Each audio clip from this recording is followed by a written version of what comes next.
Welcome to a new deep dive from AI Unraveled. This is created and produced by Etienne Neumann. He's a senior software engineer and, fun fact, a passionate soccer dad up in Canada. That's right.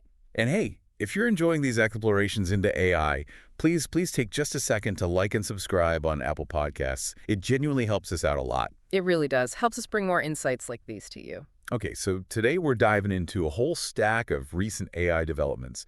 These are all from April 28th, 2025, stuff you flagged. Yeah, there's a lot to unpack. Our goal here is to, cut through the noise and highlight what really matters, the big shifts. Exactly. We're going to look at everything from robo-taxi ownership, could that become a thing? Yeah. The AI chip competition heating up. To amazing brain-computer interface breakthroughs, those sometimes weird AI assistant personalities. Yeah, those two. And the global push for AI self-reliance. It's going to be a bit of a whirlwind tour, but focused on the cutting edge. Buckle up. Right. Yeah. So let's start with something that could, well, really change how we get around. Waymo. Yes, Google's self-driving division. Yep. They run, what, over 700 robo-taxis now. Yeah. Places like San Francisco, LA, Austin, Phoenix. Right. Mostly for ride-hailing. Right. That's their current model. Yeah. Service-based. But now, Sundar Pichai, Alphabet's CEO, he's hinted they might actually consider selling these autonomous vehicles directly to people. Like you could buy one. Wow, okay. That is a game changer. Selling them, not just providing rides. Exactly. And you have to think about the context here. Tesla's obviously pushing for automated taxis too, but with a very different approach, right? Oh, yeah, they're always criticizing Waymo's sensors, call it the expensive sensor approach, LiDAR and all that. So, if Waymo goes this route, selling cars, I mean, think about the implications for you, the listener. Could a robo-taxi replace your regular car?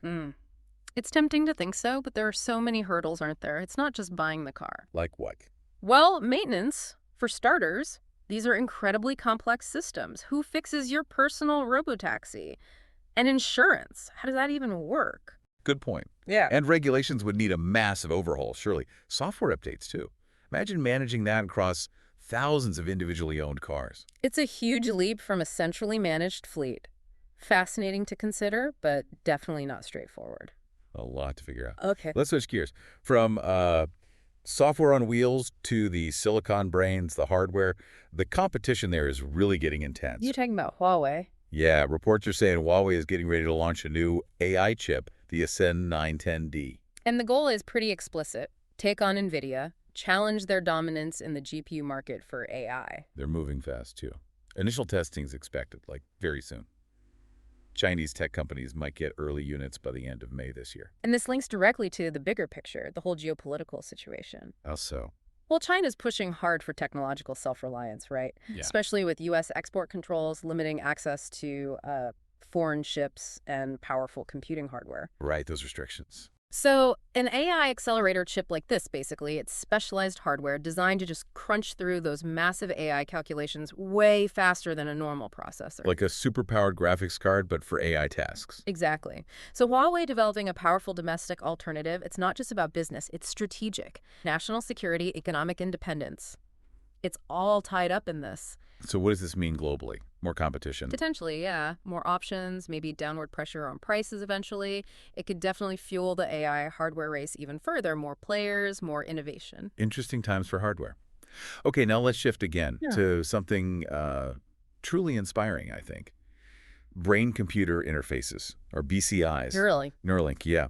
Their third clinical trial patient, Bradford G. Smith, he has ALS, which impacts his motor functions quite severely. A devastating condition. It is, but he has successfully used their brain implant to communicate just by thinking. It's pretty incredible, and not just basic stuff, right? No, not at all. He's apparently using it to move his laptop cursor, interact with Grok AI, get this, for voice replication. Wow, replicating his voice. Yeah, and he even edited the video announcing this himself using the implant. That's genuinely profound. The level of control and interaction achieved purely through thought is amazing. It really shows the potential. And Elon Musk's vision goes even further. Right. I mean, he talks about restoring sight eventually. He does, and they're seeking more funding to expand.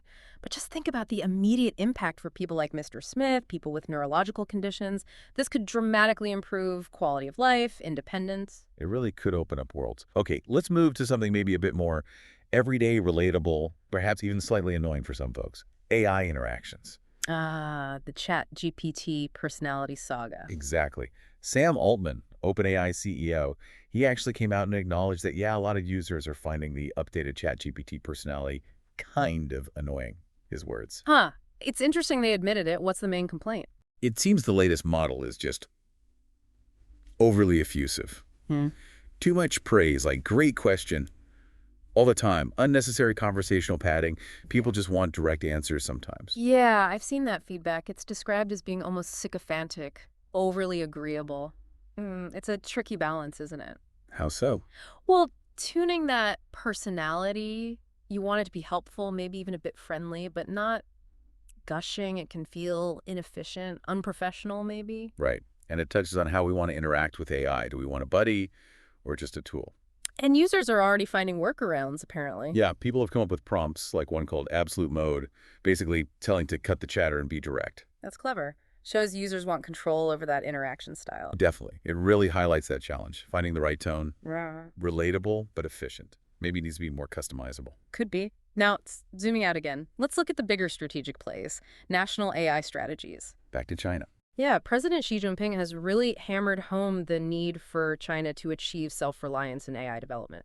It's a critical national priority. So what does that strategy actually involve? It's this new whole national system approach. It means developing their own high-end chips like that Huawei Ascend 910D we talked about. Right, the domestic alternative. And software, yes. Yeah. But also big investments in AI education, cultivating talent, more government policy support, IP protection, research funding. It's comprehensive. A full court press, basically. Pretty much. And those rumors about the next DeepSeek model, R2, potentially using Huawei chips and aiming for lower costs, that fits right into this strategy. So what are the long-term consequences of this push for self-sufficiency globally? Well, it could lead to a more fragmented global AI landscape, maybe different tech ecosystems evolving somewhat independently. It certainly changes the dynamics of competition and maybe collaboration.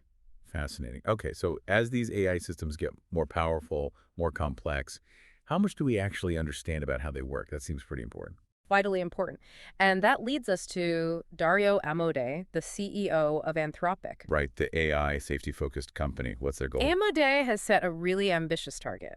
He wants Anthropic to be able to reliably detect most AI model problems by 2027. Detect problems. What's the core issue they're tackling? It's often called the black box problem. Unlike regular software, where you write the code and you know the logic. You can follow the steps. Exactly. With these big AI models, their decision-making kind of emerges. It's learned through training on vast data using complex neural networks. Their internal workings aren't always clear, even to the people who built them. So we don't fully know why they arrive at certain answers. Often no, not in detail. Anthropic is trying to map this out. They've already identified over 30 million features in their Claude 3 Sonnet model. Features. What does that mean? Think of them as specific concepts or patterns the AI understands and processes internally. Mapping these is a step towards transparency. Okay, try to peek inside the box. Right. Amodei uses a great analogy.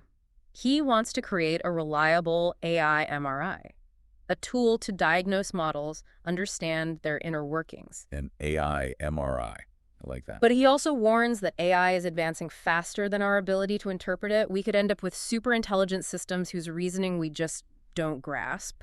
That sounds concerning. It is, and that's why this interpretability work is so crucial for trust, for safety, for preventing unintended consequences as AI gets embedded deeper into everything. We need to understand them. Absolutely. Can't trust what you don't understand, especially with high stakes. Okay, let's shift to more practical tools. How is AI showing up for professionals right now? Well, Grok has launched something interesting called Workspaces. Grok, that's xAI's model. Workspaces. Yeah, it lets users create dedicated AI assistants for specific tasks. They give the example of legal document review. Okay, so like a specialized AI helper. How does it work? You'd create a new workspace, give Grok detailed instructions like analyze this contract for termination clauses or whatever, and then upload your documents. Grok can use its deep search feature to pull in relevant info from the web if needed, and then there's a think button for deeper analysis of the documents you uploaded. So you can tailor it for specific professional needs. Exactly. Think about lawyers, consultants, project managers, people dealing with complex documents. This could potentially streamline things massively, improve efficiency, maybe even accuracy. Freeing them up from some of the grunt work to focus on strategy. That's the idea, making AI a practical, customizable tool in the workflow. Makes sense. All right, let's bounce back to China for a moment. Another big player, Baidu, just made some waves. Ah, Ernie, they're AI models. Yep.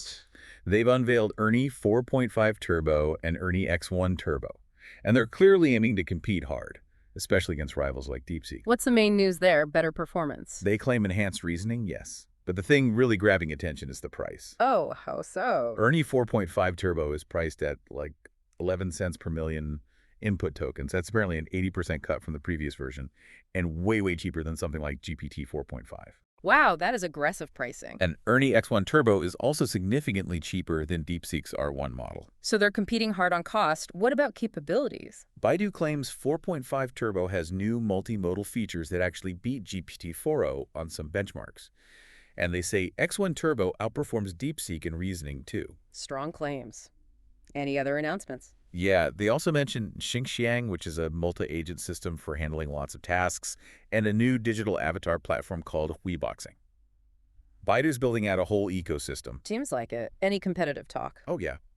Robin Lean, Baidu's founder, basically suggested the market for text-only models like DeepSeek's R1 is shrinking.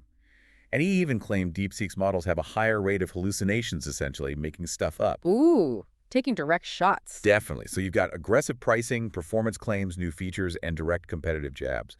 It really signals how intense things are getting in the AI model space over there. The competition is fierce. Okay, so all this amazing innovation, but there's always a flip side, isn't there? Unfortunately, yes. And this one's important for everyone listening. AI-powered scams are getting scarily realistic. How realistic are we talking? Investigators are warning that they're becoming so convincing, even cybersecurity experts are sometimes struggling to spot them immediately. Wow. What kind of scams? Think deep fake voices that sound exactly like someone you know, emails cloned perfectly, hyper-realistic fake videos. AI is making sophisticated fraud much easier to pull off. That lowers the bar for criminals significantly. Exactly. So for organizations, it just means vigilance has to go way up. We need more robust ways to verify things, better digital literacy across the board. It's essential now. A critical reminder to be skeptical and double-check, always. Definitely. Now, besides those big stories, April 28th saw a flurry of other AI happenings, too. Just a quick rundown. Sure. OpenAI updated GPT-4o, better memory, problem-solving, and tweaks to intelligence and, yes, personality. Maybe less annoying now. We'll see. What else? Yeah. Elon Musk said X's feed algorithm will get an update using Grok. Liquid Sciences launched Hyena Edge, a hybrid AI architecture for faster mobile processing. OpenAI also put out a lightweight research model, O4 Mini, cheaper with more usage. And that lawsuit, Ziff Davis suing OpenAI over alleged content scraping for training data. Right, the legal battles continue. Anything else? Just one more. Moonshot AI released Kimi Audio, an open-source model apparently good at speech recognition and translation. Okay, so yeah. A lot going on. It just shows the sheer pace, doesn't it, across so many different areas. Absolutely. Non-stop development. Finally, let's touch on a couple of more unusual, maybe thought-provoking AI applications that popped up. Okay, like what? Well, someone used ChatGPT and a 3D printer to design and make their own custom AI-themed action figure. Huh. That's pretty cool. It shows the creative, playful side. Totally. And then there's this. A temple in Malaysia unveiled AI Mazu. AI Mazu? Like the sea goddess? Exactly. It's a generative AI version. Worshippers can ask it questions and get spiritual guidance. Wow. Blending ancient tradition with cutting-edge AI, that's fascinating. Isn't it? And quickly, DeepMind's Demis Hassabis gave an interview covering AI's huge implications, potential military uses, the path to AGI, emphasizing both the massive potential and the huge responsibilities. Yeah, the big picture stuff. Opportunities and dangers. So wrapping it all up from April 28th, I mean, what a day. We saw Waymo maybe changing how we own cars, the chip race intensifying, real hope from neurotech. The quirks of AI personalities, that big push for self-reliance in China, the vital work on making AI understandable. Practical tools like Grok Workspaces, fierce model competition with Baidu and others, and that serious warning about AI scams. Plus those glimpses into AI and creativity, culture, even spirituality, it's touching everything. It really is.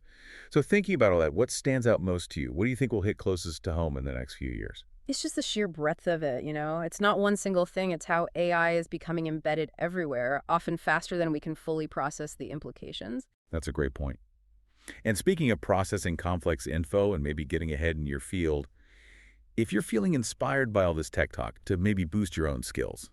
Little plug. Just a quick one. Check out Etienne's AI-powered JamGetTech app. Seriously, if you need to master certifications in cloud, finance, cybersecurity, healthcare, business, there are over 50 covered. It uses AI to help you learn and pass. Handy tool for keeping up. Definitely. Links are in the show notes. So the final thought then. AI is evolving incredibly fast, touching everything. How do we, personally, collectively, make sure we adapt and guide these powerful tools so they actually serve humanity's best interests? That's the question, isn't it? Something to keep pondering long after we sign off.